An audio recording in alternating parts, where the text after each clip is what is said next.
Now, if you work long hours stuck to a desk, I don't need to tell you how difficult it can be to get your activity levels in.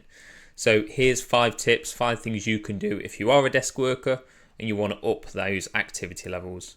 Now, we are going to get straight into it, but before we do, don't try and do all of this. Don't try and do all 5. Pick which one resonates with you the most and work on that one first, because I know from experience, when you try and do everything, you tend to do nothing. So here we go, let's get straight into it. So tip number 1, frequent movement. You'll have heard this before. Set yourself a timer every 30 minutes, every hour. Get up, do something. This is really important. There are studies out there that show frequent and small movement is better than just one big period of movement. I'm not going to pull up the studies or quote them, but if you can, every 30 minutes, get up, walk, go to the water cooler if you're in an office, or if you're working from home, do some squats, do some push-ups, have a wander around the house, do what you need to do. Obviously, don't wander to the kitchen. That's counterintuitive in some ways. But, there's different things you can do. You could have a weight or a kettlebell nearby, some resistance bands, those sort of things. Now, if you work in an office, getting up and doing some push-ups might look a little bit odd. Might not. Depends on what sort of office you're in. But just think, how can you be more active? A real simple one is just walking and filling up your water bottle or filling up your cup. Not only are you getting the steps in, you're getting the hydration as well. So that's number 1. So frequent movement. Set a timer on your phone. Set a repeating timer in your calendar, whatever electronic calendar you work from, and stick to it. Number 2, fidgeting. Now, my brother fidgets. When he sits next to you, he's rocking his leg. You can feel it down the sofa. It does your head in. But if you can, the more movement you have when you're sat at the desk, naturally you're going to burn more calories.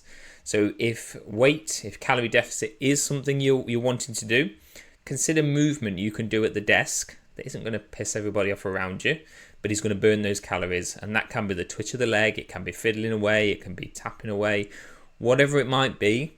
As long as it's not disrupting those around you, it is a way to do that. And again, studies have shown those that fidget more do lose more weight, and it makes sense, doesn't it? Tip number 3, if you've got a stand-up desk, or if you haven't, you've got those walking treadmill pads. You could get one of those. They're quiet, they're not ridiculously expensive anymore. You can pick them up secondhand for like 80 quid. A decent stand-up desk will cost you around 100, 120 pounds. So for 200 quid, you can have a stand-up desk that you can walk on and you can do some work. So if you cannot get the steps outside, if you really are stuck to the desk, it is an option, and it's a small investment that's going to benefit your health provided you use it. Tip number 4, and this is one that I do a lot of, and this is one that I've adopted as I've sort of gone through my business, changing those Zoom calls into phone calls where possible. So if you have a conference call of some description or a one-to-one call, if you don't need to be on camera, don't be. Get audio only, either on the phone or turn your camera off.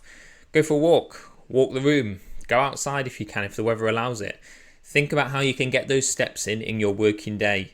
If you can dictate to your laptop somehow, again, as you're walking, anything you can do that's going to be more active, anything that's more standing, more movement, think about how you can adopt this into your normal working day. And even if it's just one call a day, one 30-minute call a day, you've got 30 minutes of steps there that you can walk around and do on a phone call, as opposed to sat at the desk, which you're doing enough of anyway. And finally, the last one, plan your day better. So it could be a case of you're looking at before work, you're looking at after work, maybe there's some time wasting in there, maybe there's some procrastination, maybe there's some flicking through social media on your phone or something like that where you could be getting some activity in. Or it could actually be your working day. So what you find is, especially if you are sort of flitting from task to task and you're sort of multitasking, you don't really do anything fully. Your brain, we don't multitask, we tend to flit from task to task. That's the way the brain works. We don't actually truly multitask. So when we're flitting from task to task, we're having to sort of get back into that task, get into the mind frame of that task, and then sort of go with it.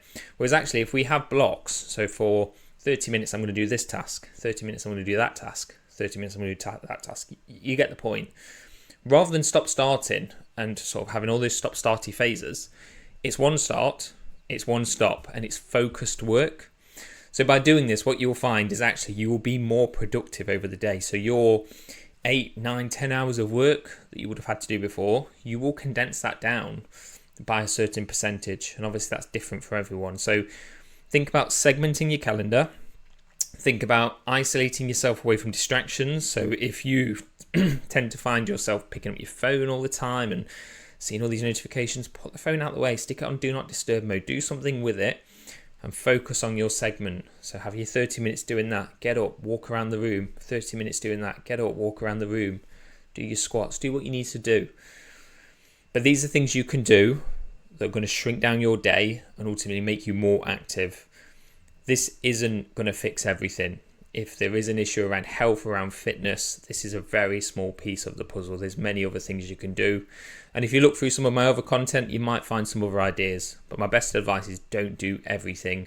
Focus on 1, 2, 3 things tops. Crack them. Make sure it's stuck. Make sure it's working. And then move on to the next one.